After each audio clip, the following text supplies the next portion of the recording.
This week, we'll get a detailed look into the thinking of the Federal Reserve when it comes to its latest interest rate decision. The minutes from last month's FOMC meeting will be released, Carol, on Wednesday. Yeah, a lot of questions coming off of the press conferences, right, with the Fed chair. Hey, last month's decision not to raise rates saw a rare dissent from 3 regional bank presidents. Well, joining us right now to make some sense out of it all is Jennifer Lee. She's senior economist at BMO Capital Markets.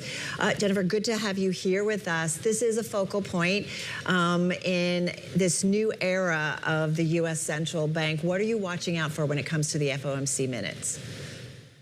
Well, good morning, and thanks for having me on. You know, it'll be very interesting to see how much of a, I'm going to use my air quotes here, the good family fight really took place behind the scenes. I would love to be a fly on the wall on that front.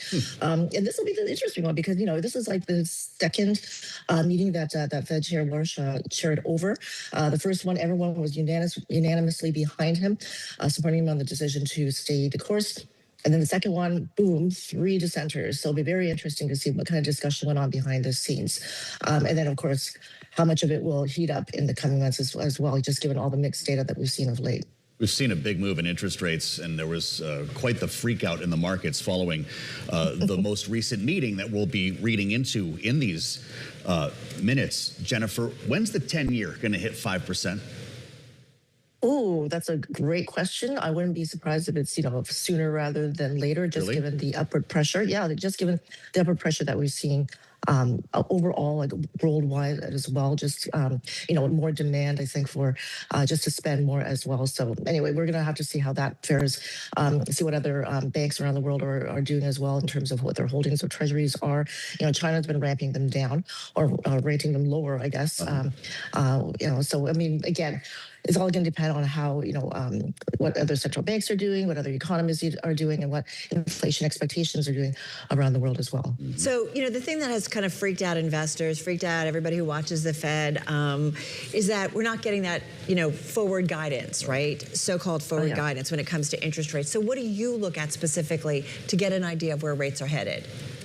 It's going to have to be back to the data. And it's interesting, you know, when you're mentioning the forward guidance, because, you know, a lot of the central bankers now are very loath to release any of their thinking too much. But then you've got other, you know, policymakers on those committees that are quite happily, you know, speaking to everybody that would want to listen about what they're thinking of.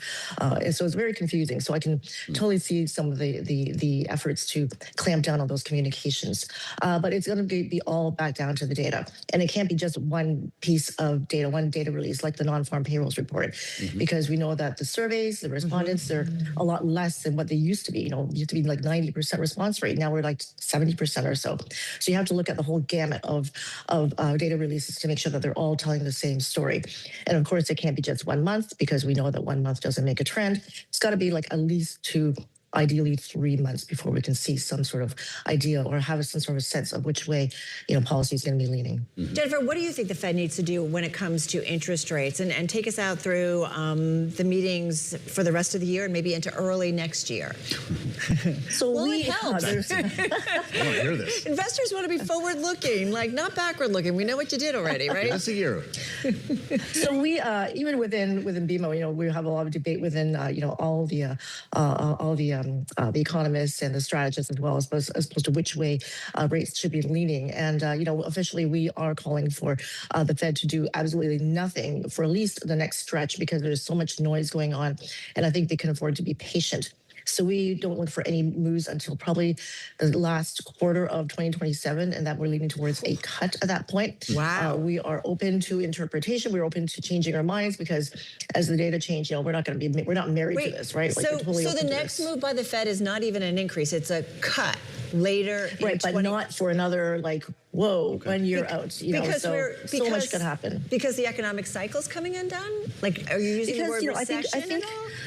I think rates are still in a more restrictive level right now, so they can see some easing coming in. And of course, you know, there is something to that AI story that's going to, you know, decrease inflation, maybe not right away, but eventually will put lower pressure on inflation as well. So again, very patient. Long ways out. You know, it's sort of hard to sort of defend this call, you know, especially when you're seeing upward pressure in place in oil still. Yeah. You know, not as high as it once was, you know, but there is a risk. If there's a risk, it's going to be either staying still for longer or, obviously there's a risk of rate hikes. So right now, I think everything's on the table, but basically the story is that they're going to be patient. They're not going to do anything. And it's still a whole year out before, any moves are made, and so much can happen in that span. Well, how are you looking at oil, Jennifer? Have we absorbed $80 to $85 as the new normal, or is there a longer term, if this war continues indefinitely, longer term corrosive effect that an 8 handle will have on the economy? So I was actually kind of surprised that it hasn't been higher than that, Yeah. and I think some of that can go back to China, the fact that China hasn't been using as much, they've been drawing on their own reserves, they bought up a lot of oil when it was still cheaper, and then they're also, there's, because the economy is slowing over there as well, so there's less demand for oil. At the same time, they're using a lot more other things besides oil, like, when they're driving, they're using their EVs. Yeah. So that has certainly helped keep a lid on on oil prices. And of course, there is still movement going through the Strait of Hormuz. It's just a lot slower than it once was. So if it stays at this level, though, can we continue to absorb this? I think everyone's going to adapt, right? I think this is something we should always remember is that even though things are all of a sudden, higher than they once were or lower than they once were, the economies, the country, consumers, businesses will adapt to that new normal. They will shift. So I think, we can handle it. We've got about, $80 or 70, maybe at the high 70s average forecast for the next couple of years, higher than it once was. But at least, we're not seeing over $100 oil. So, Jennifer, you talked about, we've heard this a lot, the family fight within the U.S. Central Bank by Fed Chair Kevin Warsh. There's nothing like a family fight in cowboy boots and cowboy hats. So we're going to get through the minutes, and then we're going to move on to Jackson Hole. Will we get any kind of clarity or specificity from Fed Chair Kevin Warsh there? Or how's he going to use it? It's his first Jackson Hole, as Fed Chair. Yeah.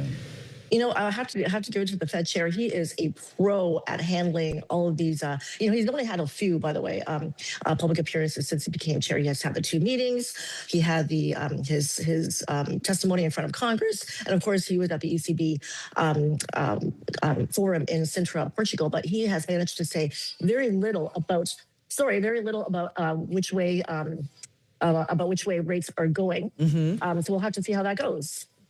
But again, I don't think he's going to say anything. He's been very committed to repeating how they're going to be delivering on Fed stability, on price stability, how he's going to encourage debate, and of course the task forces. Maybe they all need to sit around a campfire and have that sounds great. Some bourbon or something, and maybe loosen up a little bit. Moderate this thing and get everybody together. I mean, I guess the family fight will continue. Yeah. Which seems to be the new culture inside the Fed. Are you left wanting, Jennifer, or do you like the fact that we're going to have less Fed speak, that we are in fact focused on the data, as you just said?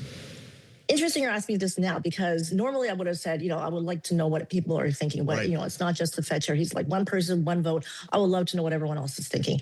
But at the same time, especially this week, I think he was like, there were a few Fed speakers coming out and everyone's still speaking hawkishly, except for the New York Fed's Williams. But, it gets a little confusing, and I will give him that. And even other central banks, when you look at the ECB, you've got the central bankers from Germany and from France, and from Finland, all speaking somewhat hawkishly.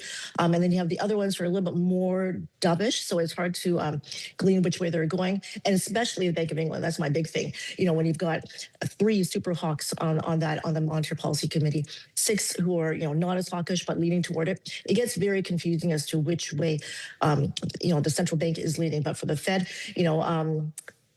I think everyone should obviously say something, but you have to be very careful what you're saying, because you don't want to lead the markets astray.